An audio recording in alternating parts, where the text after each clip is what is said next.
Bagi umat Hindu Bali, upacara ngaben merupakan tradisi sakral yang melambangkan penghormatan terakhir bagi mereka yang telah meninggal. Namun, di Desa Pekraman Puluk-Puluk, Desa Tengkudak, Kecamatan Penebel, Tabanan, Bali, prosesi ngaben punya keunikan tersendiri dengan kehadiran tari baris memedi tarian sakral yang tak ada di tempat lain.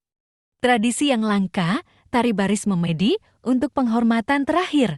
Menariknya, tari baris memedi hanya akan ditampilkan jika orang yang meninggal telah memiliki cucu atau cicit. Jika belum, upacara ngaben tetap berjalan, tetapi tanpa tarian khas ini. Warisan turun-temurun yang syarat makna. Baris memedi telah menjadi bagian tak terpisahkan dari warisan leluhur Desa Pekraman Puluk-Puluk.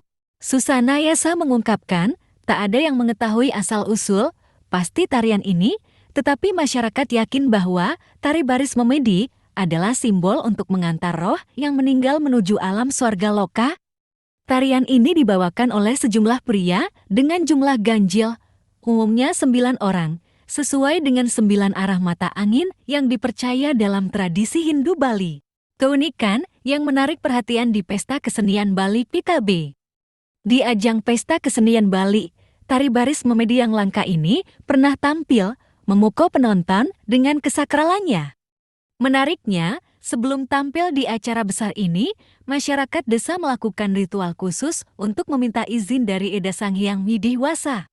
Jika izin tak diperoleh, penampilan akan dibatalkan sebagai bentuk penghormatan terhadap leluhur. Dengan daun pisang kering dan dedaunan segar yang dipetik langsung dari sitra setempat sebagai busana, para penari baris memedi ini mampu menghadirkan suasana mistis sekaligus memikat. Tradisi ini tak hanya menunjukkan rasa hormat yang mendalam kepada arwah leluhur, tetapi juga menyiratkan kekayaan budaya yang unik dan memikat, membuat siapa saja yang menyaksikan merasa tersentuh oleh kesakralan ritual ini.